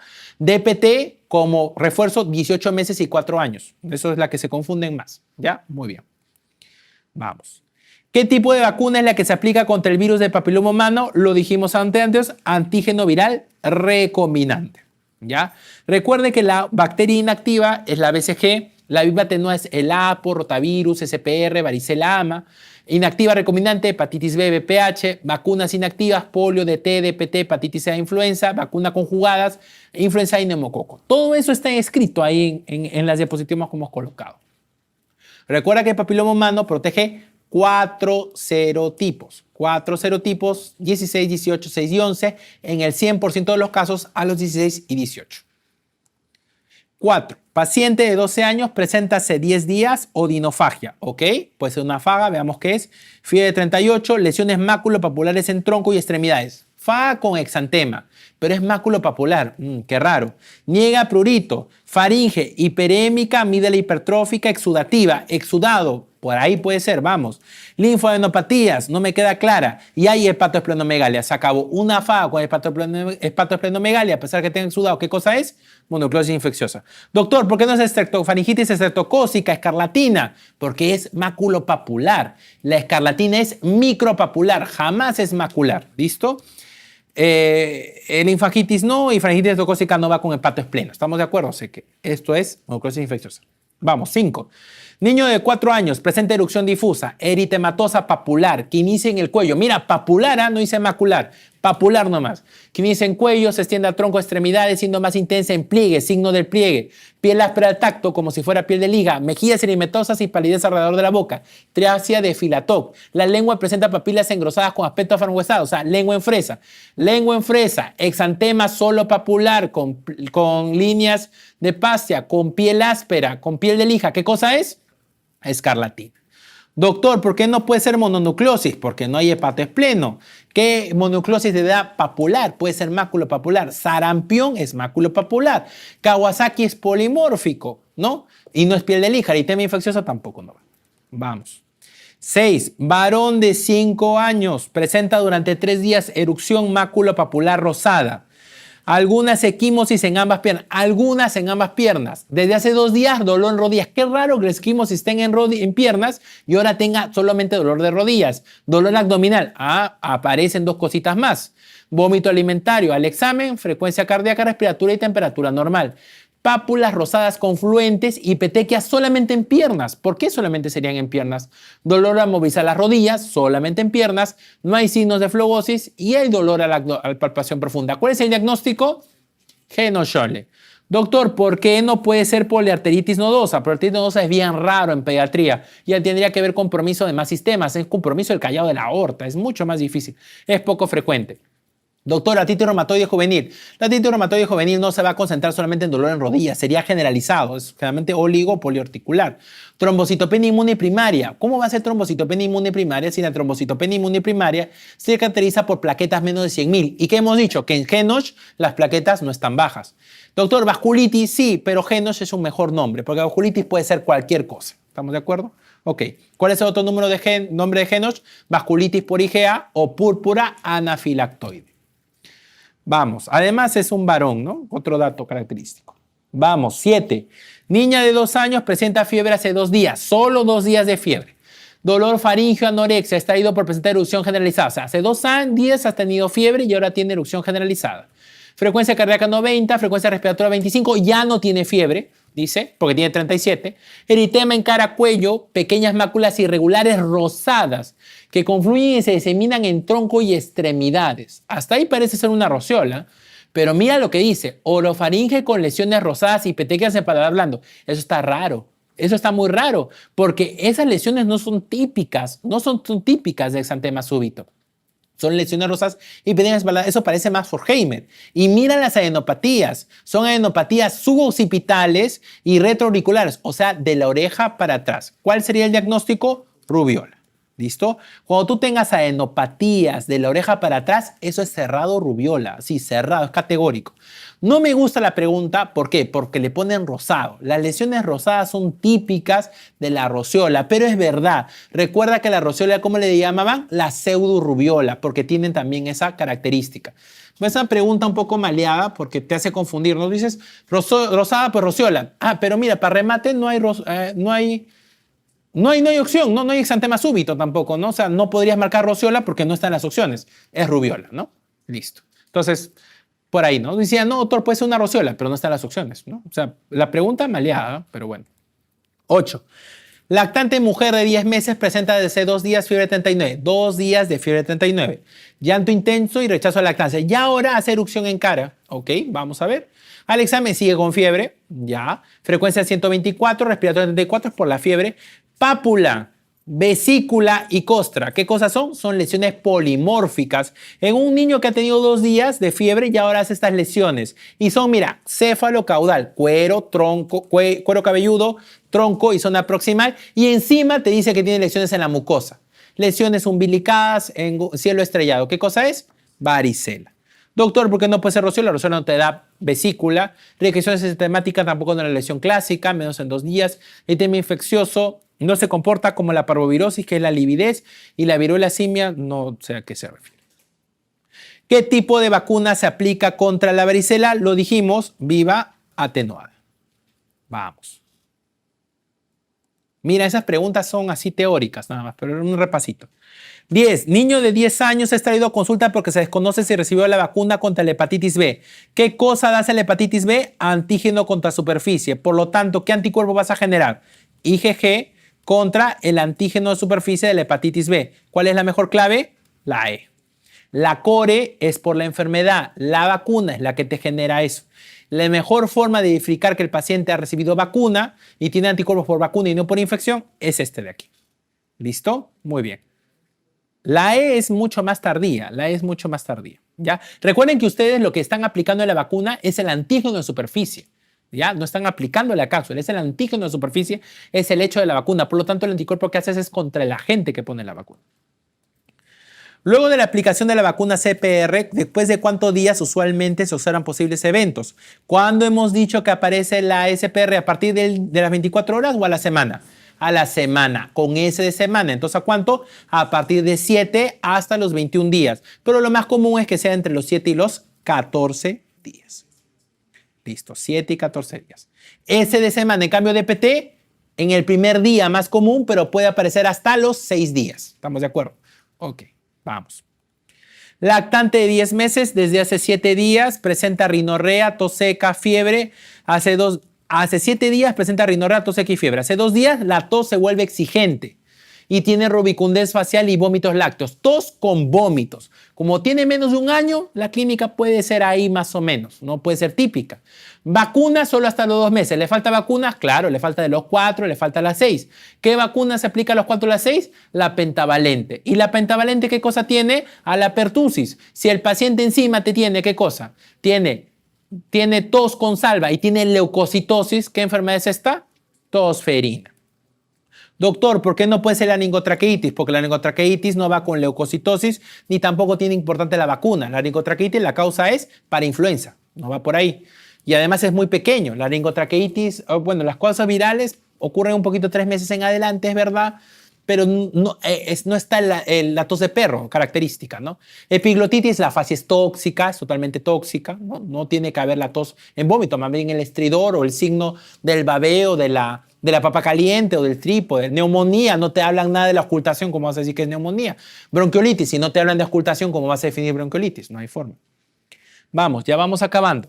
Adolescente de 16 años es llevado a consulta por presentar fiebre, nódulo cervical, dolor abdominal e hiporexia. Al examen, adenopatía, con adenopatía, con dolor de garganta y fiebre. ¿Qué cosa es? Mononucleosis infecciosa. Encima dicen hepatomegalia. ¿Qué es lo que vamos a hacer? Pruebas de anticuerpos heterófilos por Davis-Brunel, o lo más actual, ¿qué cosa es? En el hemograma ver qué cosa, leucocitos, y de los leucocitos ver los linfocitos. ¿Y cómo están esos linfocitos? Variantes, autorreactivos, o el otro nombre que se le conoce son atípicos. Listo. Muy bien. Vamos. 14. Niño de 4 años presenta febrícula, cefalea, rinorrelo, solamente febrícula, no fiebre muy alta. Y mira, son 4 años, ya no es tan pequeño. Eritema en cara, como si fuera una bofetada. Y luego se extiende al cuerpo. Y luego da un aspecto reticulado. ¿Qué cosa es? Así es un eritema infeccioso o llamado también, ¿qué cosa? Megaloeritema. ¿Y quién lo produce?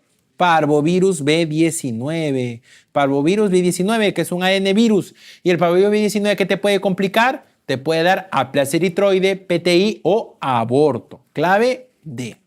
Bonita pregunta. Vamos. Y la última, para cerrar, pregunta 15. Paciente de 5 años presenta fiebre alta de 5 días. 5 días de fiebre que no remite. A esa fiebre le agregas ¿qué cosa? Inyección conjuntival bilateral no supurativa. 1. Labios rojos y agrietados, o sea, enantema. 2. Lengua en fresa, exantema polimorfo. 3. Cambios en extremidades, porque hay edema y eritema. 4. Y tiene adenopatía cervical. Como es aquella enfermedad que se caracteriza por tener fiebre de por lo menos 5 días, con 4 de los 5 criterios mucocutáneos, Kawasaki. Muy bien. Preguntas aplicables y rentables, creo yo. Muy bien, colegas, ha sido un gusto con ustedes y nos estamos viendo hasta una nueva oportunidad. Que les vaya muy bien y a seguir estudiando. Sería todo por ahora.